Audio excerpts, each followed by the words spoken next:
Little bit of a trigger warning here. The stories and footage you're about to see may be disturbing if you have a phobia of drowning or a phobia of heights. That'd be me. Don't forget to smash that like button, just like I smashed my thumb yesterday with a hammer. Ouch. I've been getting a lot of you reaching out to me saying, hey Omar, I haven't seen any of your new uploads. Well, that's probably because you don't have notifications on, so make sure to hit that bell so you do not miss out on my brand new uploads. Thank you so much. And as a thank you, I'm gonna give you a bite of this onion right here.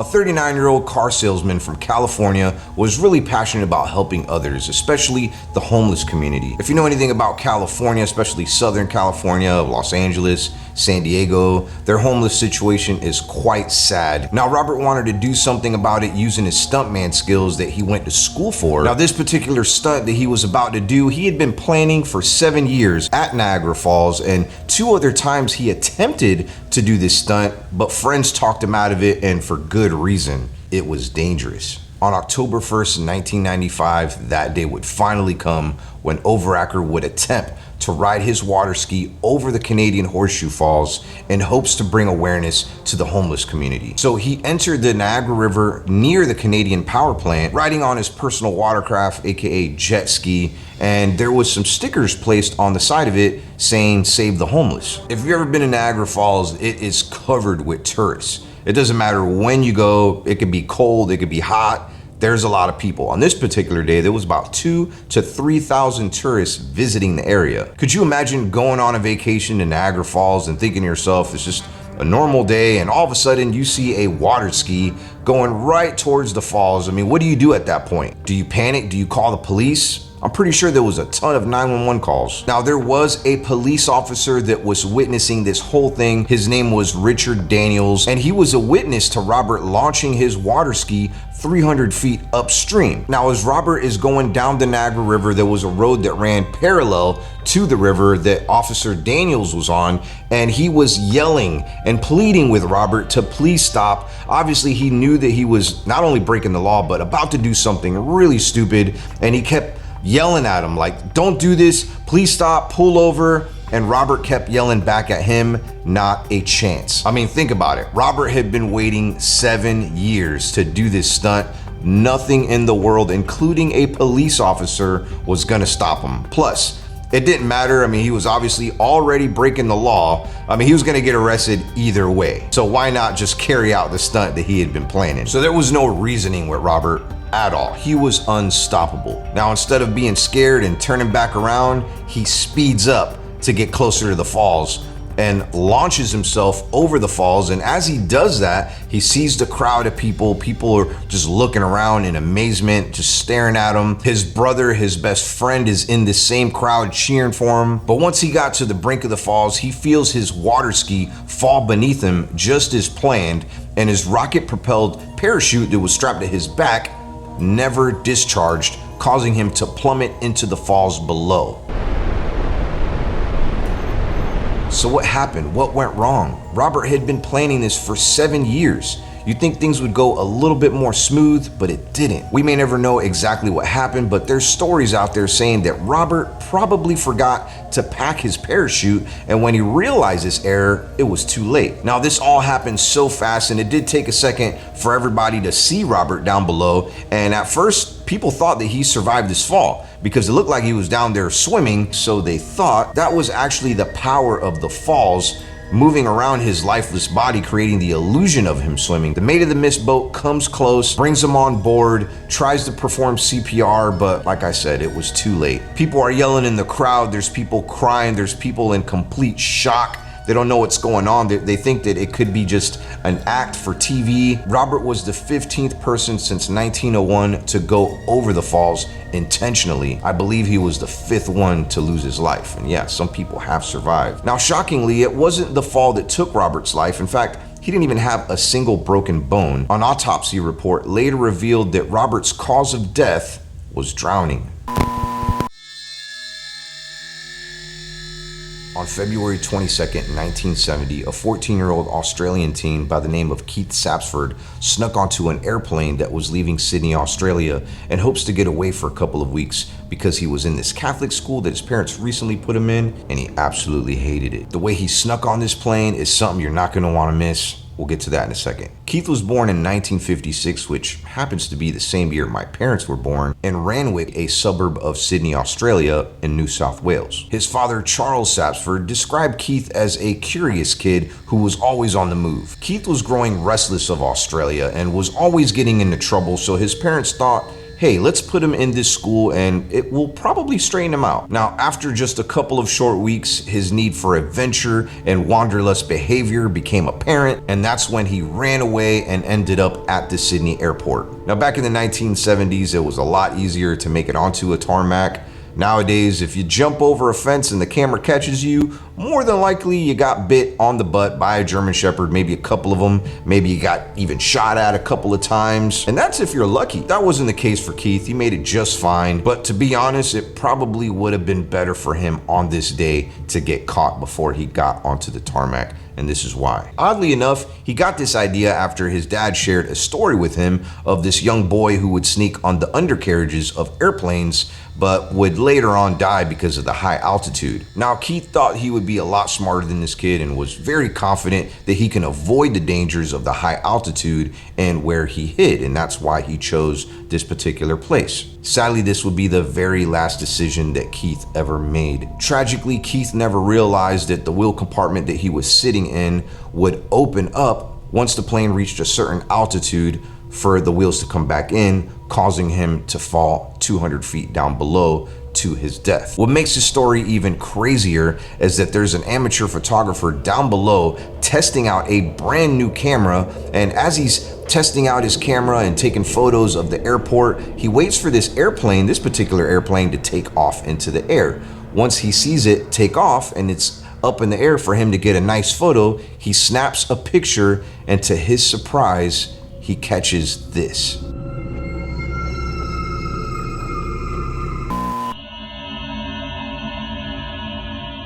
So this third story takes place back in Niagara Falls some 16 years later. Ayano Tokomasu, a 20-year-old from Japan, she was described as a fun-loving, bubbly spirit who craved being outside, exploring the world. She loved anything new and exciting and wanted to experience everything that life had to offer. Now, the perfect opportunity for Ayano came where she became a foreign exchange student from Japan and was able to travel to Toronto, Canada to take English classes. And she did just that at the Hansa Language Center. One of her teachers said that she was very fluent, spoke English better than anybody in her class. And he can even recall this time where this Swedish boy that she kind of liked wasn't returning any of her calls and text messages. Instead of being negative about it, she was very positive and said life goes on. Oh well, she had the attitude like his loss. Atta girl. She was always sharing jokes and smiling, and it was very easy for Ayano to make friends, and she did just that in the short amount of time that she was in Toronto, Canada. The campus director said that she had registered for 2 classes and was just 1 week away before finishing. On a beautiful day, August 14th, 2011, Ayano and a friend of hers from school decided to visit Niagara Falls. Ayano had never been before, had always wanted to go, and she thought this would be a perfect opportunity because she wasn't that far away. Dressed in her bright red sweater and wearing big sunglasses, she gazed over the falls in admiration. She couldn't believe what she was seeing, and I'm not sure if you've ever visited Niagara Falls. I used to live close to there, and I'm telling you, it just never gets old. Everybody should experience Niagara Falls once in their lifetime, but not like this. Ayano wanted to get that perfect photo, so she had her friend hold her camera while, according to eyewitnesses, she climbed over the railing and she straddled herself to the railing. She has this pose where she's overlooking the falls, and that's what she wanted. While she's straddled to this railing, she's holding an umbrella and posing for the camera. Her friend snaps the photo, and when Ayano got up, She lost her footing and ended up falling sadly into the falls. Police conducted an investigation and they said that the umbrella might have played a role into Ayano falling. And it makes a lot of sense. If you ever held an umbrella, especially on a windy day, you know that sometimes it can get pulled by the wind. Chances are the umbrella caught some wind, and it is very windy in Niagara Falls. A lot of weather there. The following Tuesday in classroom 508, instead of English being heard in different tones and accents, instead of sounds of books hitting the desks, pages flipping, conversations of last night's homework, instead it was deafened by silence and the somber of students and friends who were taken in this loss of their friend that used to sit in this empty desk where she once sat with her cute round cheeks and beautiful smile. Here you'll see what this family thought was a perfectly normal picture of their trip to Niagara Falls. But if you look closely, you can see Ayano in the background, standing against the railing just before taking her final photo that sadly ended her life. Her death is what sparked warnings for tourists that when they're visiting the falls, not to climb or stand over the railings.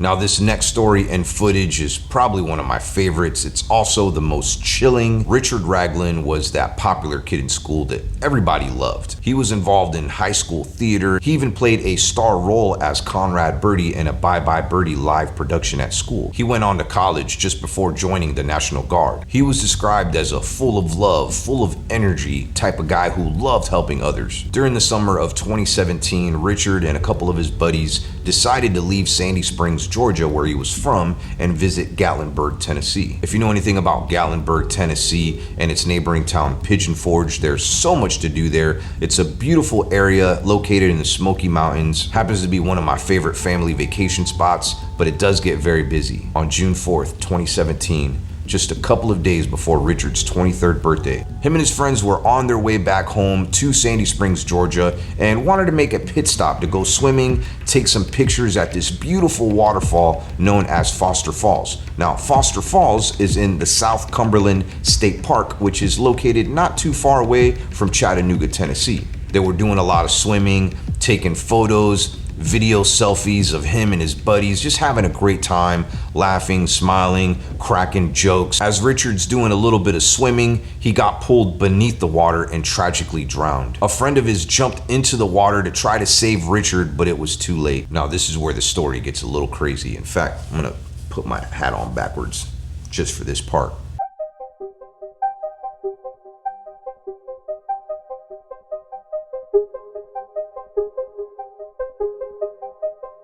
Two years after this accident happened, a YouTuber by the name of Rich Aloha, who does these really cool underwater scuba diving videos where he treasure hunts, well, he decided to go treasure hunting at Foster Falls. Now, when Rich got to Foster Falls, he was greeted by two park rangers, and they informed him of what had happened just 2 years prior, and did tell him to keep an eye out in case he does happen to come across something that could have belonged to Richard. While Rich is down there scuba diving, he's looking around everywhere, and he has the eye for finding things, and he has to dig a little bit here and there. He ends up finding a bracelet, a ring, even finds a turtle shell, finds some sunglasses. As Rich is getting ready to call it a day, he was even low on oxygen. Something told him to keep looking. So he goes down a little bit further, and something catches his eye. He sees the screw sticking out of the ground, and at first, just looks like a regular plastic screw. As he keeps digging where the screw is, it happens to be a GoPro. Now, GoPros do have this little tiny screw that's on the side,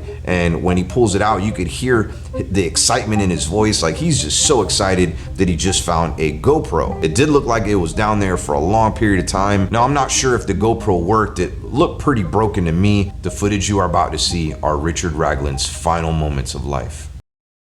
We're gonna live life, all right? That's right, let's go. Let's get it, let's get it. Yeah! Yeah! The thing is, all you gotta do is make a decision to get good at something that's worth actually getting good at. You start to not take your life for granted and not allow people to manage your life. Richard Lee Raglin III, 22-year-old entrepreneur. Let's live life, baby. Yeah! Let's get it! Woo! We living life. Being with brothers and sisters, we living life. We living life. We living life. See, the thing is, one common goal that we all share is the same goal. Hey, it's so cold now, but real talk. All three of us brothers, all jokes aside, we've made a decision. We made a decision to live a lifestyle that most people don't like. Most people don't live. Look at this. Look at this. Look at this. This is only the beginning. Come on, bro.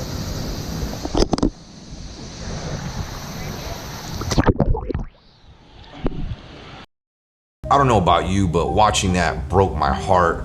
I mean, all I kept hearing in my mind was, we're living life, we're living life. Like, that's what he kept saying. The YouTuber that found this GoPro wasted no time at all and got a hold of Raglin's family to deliver them this footage. Sadly, a couple years back, there was footage that was mailed to the mother that was on a flash drive, but when she received the packet from the park ranger, somebody had stolen the flash drive out of the envelope. Who knows what that footage contained? Maybe it was security footage, maybe it was footage from someone else's camera. The family was extremely thankful because it did help with some closure. All of this footage shows Richard having fun, laughing, smiling, joking around, and most of all, living his life to the fullest. All right, put the hat back. I'm thinking about making this a series of people's final moments. If you did enjoy it, make sure to smash that like button, but don't smash your thumb like I did. If you have any ideas, please throw them my way. Let me know in the comments what you thought. And please keep these families that lost loved ones in your thoughts and prayers. Gotta go for now before you leave. Give me a kiss. Peace. And as a thank you, I'm gonna give you a bite of this onion right here.